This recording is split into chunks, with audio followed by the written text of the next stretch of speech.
ചർച്ചയാകുന്ന മറ്റൊരു പ്രധാന വിഷയം പി വി അൻവറിന്റെ UDF പ്രവേശനമാണ്. ജാമ്യം നേടി പുറത്തിറങ്ങിയ അൻവർ UDFനോടൊപ്പമെന്നാണ് ആദ്യം തന്നെ പ്രഖ്യാപിച്ചത്. അത് നമ്മൾ കണ്ടതുമാണ്. ജയിലിന് തൊട്ടുപുറത്ത് ആദ്യത്തെ പ്രഖ്യാപനം തന്നെ അതായിരുന്നു. ഒറ്റയ്ക്കല്ല ഇനി പോരാട്ടം, UDFനൊപ്പം ചേരും എന്നത്. ലീഗ് നേതാക്കളുമായുള്ള കൂടിക്കാഴ്ച നടക്കുന്നു. പ്രതിപക്ഷ നേതാവ് VD സതീഷിന്റെ മയപ്പെട്ടുള്ള പ്രതികരണം വരുന്നു. കെ സുധാകരന്റെ പിന്തുണ വരുന്നു. ഇതെല്ലാം ആയപ്പോൾ അൻവർ വേഗത്തിൽ UDFിലെത്തുമെന്ന പ്രചാരണവും ശക്തിപ്പെട്ടു. പക്ഷേ അൻവറിന്റെ UDF പ്രവേശനം പെട്ടെന്നുണ്ടാകില്ല. KPCC ഭാരവാഹി യോഗത്തിലും രാഷ്ട്രീയകാര്യ സമിതിയിലുമടക്കം ചർച്ച ചെയ്ത ശേഷം മതി തീരുമാനമെന്നാണ് നിലവിലെ കോൺഗ്രസിലെ ധാരണ. അൻവർ ഉപതെരഞ്ഞെടുപ്പ് സമയത്ത് സ്വീകരിച്ച സമീപനം, രാഹുൽ ഗാന്ധിക്കെതിരായുള്ള പരാമർശം, ഇതെല്ലാം പരിശോധിക്കണമെന്ന നിലപാട് കോൺഗ്രസിനകത്തുണ്ട്. എന്നാൽ പുതിയൊരു രാഷ്ട്രീയ സാഹചര്യത്തിൽ അൻവറിനെ ഉൾക്കൊള്ളണം എന്ന വാദവും ശക്തമാണ്. അൻവറിന്റെ വരവിനെതിരെ ആര്യടൻ ഷൗക്കത്ത് കലാപക്കൊടി ഉയർത്തിയത് അതൊരു വലിയ തിരിച്ചടിയാണ്. നിരവധി നേതാക്കൾക്ക് ആ ഒരു അഭിപ്രായമുണ്ട്. നമുക്ക് പരിശോധിക്കാം അൻവർ ഇനി എത്ര കാത്തിരിക്കണം എന്നുള്ളത്. UDF പ്രവേശനം കടുപ്പമാണോ എന്നുള്ളതാണ്. ഈ കടുപ്പമാകാൻ ചില കാരണങ്ങളുണ്ട്. അതിൽ ആദ്യത്തേത് അൻവറിൽ ഐക്യമില്ലേ എന്നുള്ളതാണ്. അൻവറിൽ ഐക്യമില്ലേ എന്ന് പറയുമ്പോൾ നമുക്കറിയാം, ഘടകകക്ഷികൾ തുടക്കത്തിലെ എതിർപ്പ് അറിയിച്ചിരുന്നു. ഇല്ലെങ്കിൽ പെട്ടെന്ന് ഒരാളെ ഇതിലേക്ക് എടുക്കുന്നത്, പ്രത്യേകിച്ച് PV അൻവറിനെ പോലെ ഒരാളെ മുന്നണിയിലേക്ക് എടുക്കുന്നതിൽ ഒരു എതിർപ്പുണ്ടായിരുന്നു. ആ ഘടകകക്ഷികളുടെ എതിർപ്പാണ് ഏറ്റവും പ്രധാനപ്പെട്ട വിഷയമായി വരുന്നത്. പിന്നീടാണ് ആര്യടൻ ഷൗക്കത്തിന്റെ നിലപാട് വന്നത്. കാരണം അതിലൊരു സീറ്റ് പ്രശ്നം കൂടി വരുന്നുണ്ട്. നിലമ്പൂർ സീറ്റുമായി ബന്ധപ്പെട്ടുള്ള ഒരു പ്രശ്നം കൂടി അവിടെ വരുന്നുണ്ട്. അപ്പോൾ സ്വാഭാവികമായിട്ടും ആര്യടൻ ഷൗക്കത്തിന്റെ ഭാഗത്ത് നിന്ന് ഒരു എതിർപ്പ് കോൺഗ്രസിനുള്ളിൽ ഉണ്ടാകാൻ സ്വാഭാവികമാണ്. ആ എതിർപ്പ് ഓരോ ദിവസങ്ങളിലും ശക്തമായി വെളിവാക്കുന്നുണ്ട്. പറഞ്ഞുകൊണ്ടേ ആ നിലപാടിൽ ഉറച്ചു തന്നെ നിൽക്കുന്നുണ്ട് ആര്യടൻ ഷൗക്കത്ത്. മറ്റൊന്ന്, യുവ നേതാക്കളുടെ എതിർപ്പ് കൂടി ഇതിൽ വരുന്നു എന്നുള്ളതാണ്. നേരത്തെ തന്നെ രാഹുൽ ഗാന്ധിക്ക് എതിരെ നടത്തിയ പരാമർശം, VD സതീഷിനെതിരായി നടത്തിയ പരാമർശങ്ങൾ, കോൺഗ്രസിനെതിരെ ആഞ്ഞടിച്ചിട്ടുള്ള PV അൻവറിനെ ഇതെല്ലാം കണ്ടതാണ്. ഇതെല്ലാം മറന്നുകൊണ്ട് യുവ നേതാക്കൾക്ക് ഇത് അക്സെപ്റ്റ് ചെയ്യാൻ പറ്റുന്നില്ല എന്നൊരു യാഥാർത്ഥ്യം കൂടിയുണ്ട്. ചില യുവ നേതാക്കളുടെയൊക്കെ വാക്കുകളിൽ നിന്നത് ക്ലിയർ ആണ്. മറ്റൊന്ന്, നിലമ്പൂർ സീറ്റിലെ കണ്ണാണ്. നേരത്തെ പറഞ്ഞതുപോലെ അൻവറിന് സ്വാഭാവികമായിട്ട് UDFിലേക്ക് എത്തുകയാണെങ്കിൽ ആ സീറ്റ് തന്നെ നൽകേണ്ടി വരും. അവിടെ ഒരുപക്ഷെ UDFിനൊപ്പം നിന്നാൽ അൻവർ ജയിച്ചേക്കാം. UDFിനൊപ്പം അല്ലെങ്കിൽ അൻവർ തോൽക്കാൻ സാധ്യതയുള്ളൊരു സീറ്റാണ്. അപ്പോൾ സ്വാഭാവികമായിട്ടും കോൺഗ്രസ് ആ സീറ്റ് ലക്ഷ്യമിടുന്നുണ്ട് അടുത്ത തെരഞ്ഞെടുപ്പിൽ. അപ്പോൾ അൻവർ വന്നാൽ ആർക്ക് ഗുണം, വന്നില്ലെങ്കിൽ ആർക്ക് ഗുണം എന്നൊക്കെയുള്ളത് വലിയ ചർച്ചയാണ്. മറ്റൊന്ന്, അൻവർ അഭയം തേടുന്ന കാര്യമാണ്. അൻവറിന്റെ കാര്യത്തിൽ തീരുമാനം ഒരുപാട് വൈകുന്നുണ്ട്. അഭയം തേടുന്നത് പല വഴികളിലാണ്.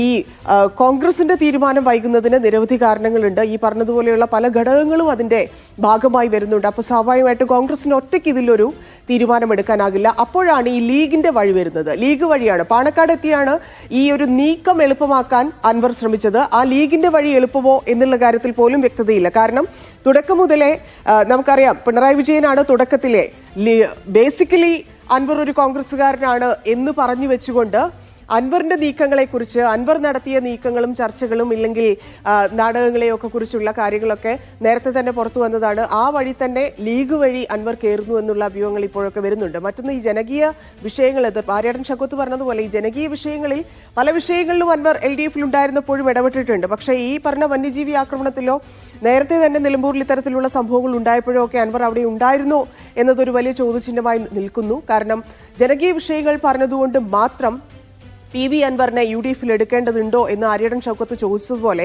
പെട്ടെന്നൊരു സുപ്രഭാതത്തിൽ വന്ന് ജനകീയ വിഷയങ്ങൾ അത് ഉയർത്തേണ്ട വിഷയമാണ്. വലിയ സമരം നടക്കേണ്ട വിഷയമാണ്. വലിയ പ്രതിഷേധം കാണിക്കേണ്ട വിഷയമാണ്. ഈ വന്യജീവി ആക്രമണവും മണിയുടെ മരണവുമായി ബന്ധപ്പെട്ടൊക്കെ നടത്തേണ്ടിയിരുന്നത്. DFO ആക്രമണത്തിലോ അല്ലെങ്കിൽ DFOയിൽ നടത്തിയ സമരത്തിലോ ഒന്നും യാതൊരു അഭിപ്രായ വ്യത്യാസവും ഒരാൾക്ക് പോലും കാണാൻ സാധ്യതയില്ല. പക്ഷേ അത് എങ്ങനെ അൻവർ ഉപയോഗിച്ചു എന്നുള്ളതാണ്. അൻവറിന്റെ അറസ്റ്റ് അത് നമ്മൾ നേരത്തെ തന്നെ പറയുന്ന പോലെ സർക്കാരിന് പറ്റിയ വലിയൊരു അബദ്ധമായി തന്നെ കാണണം. കാരണം അൻവറിനെ ജയിലിലേക്ക് അയച്ച് കൂടുതൽ ശക്തനാക്കി പുറത്തേക്ക് കൊണ്ടുവന്നതിൽ സർക്കാരിന് വലിയ പങ്കുണ്ട്. അപ്പം സ്വാഭാവികമായിട്ടും ഈ പറയുന്ന ജനങ്ങളെ ബാധിക്കുന്ന വിഷയങ്ങളായ ഈ പറയുന്ന വന്യജീവി ആക്രമണത്തിലൊക്കെ ഇടപെട്ടതുകൊണ്ട് മാത്രം UDFിലേക്ക് അൻവറിന്റെ വഴി ഈസിയാകുമോ എന്നുള്ളതാണ്. അത് ഒരു തരത്തിലും സാധ്യമാകാൻ സാധ്യതയില്ല. പക്ഷേ മറ്റ് ലീഗ് ഉൾപ്പെടെയുള്ള ആളുകളുടെ സമ്മർദ്ദത്തിലോ അല്ലെങ്കിൽ കോൺഗ്രസിൽ തന്നെ ലീഗിന്റെ വഴിയിൽ തന്നെ ആയിരിക്കണം. VD സതീഷിന് ചെറിയൊരു അയവൊക്കെ ഉണ്ടായിട്ടുണ്ട്. അപ്പം സ്വാഭാവികമായിട്ടും ആ തരത്തിലായിരിക്കും ഇനി കാര്യങ്ങൾ ആലോചിക്കുക. എന്തായാലും ഔദ്യോഗികമായിട്ടുള്ള ചർച്ചകളൊന്നും അൻവറിന്റെ കാര്യത്തിൽ ഇതുവരെ UDF നടത്തിയിട്ടില്ല എന്നാണ് അറിയാൻ സാധിക്കുന്നത്. പലയിടങ്ങളിലൊക്കെ ഇപ്പം തിരുവനന്തപുരത്താണ് അൻവർ ഉള്ളത്.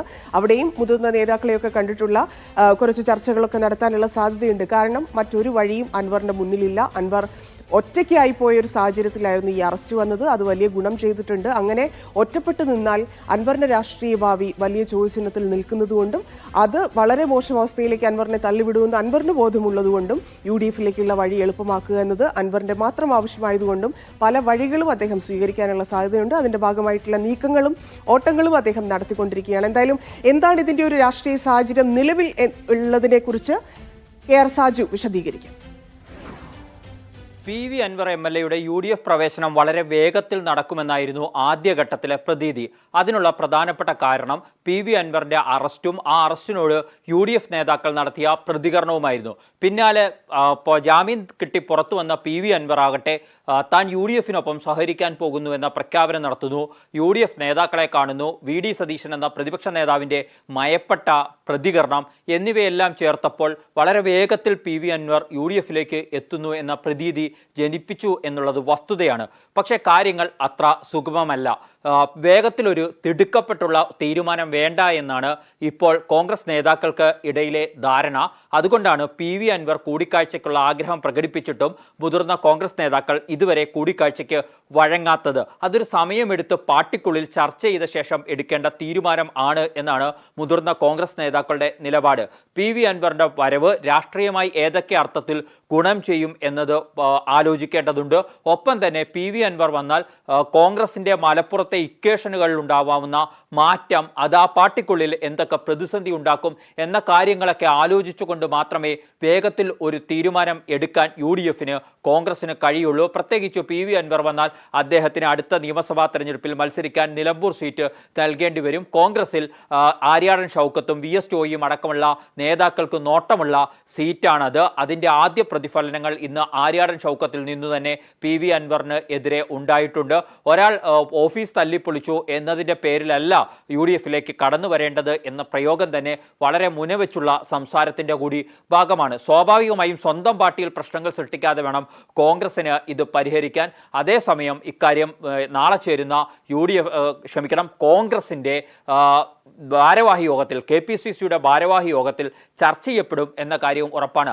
അതിനുശേഷം 12-ന് രാഷ്ട്രീയകാര്യ സമിതിയുണ്ട്. ആ രാഷ്ട്രീയകാര്യ സമിതി യോഗത്തിലും ഇക്കാര്യം വിശദമായി ചർച്ച ചെയ്യേണ്ടതുണ്ട്.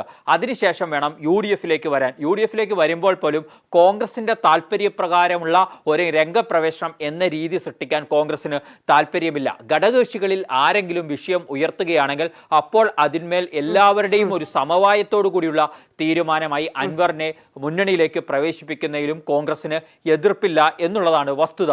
പക്ഷേ അതെല്ലാം സമയമെടുക്കുന്ന പ്രക്രിയ ആയിരിക്കും എന്ന കാര്യം ഉറപ്പാണ്.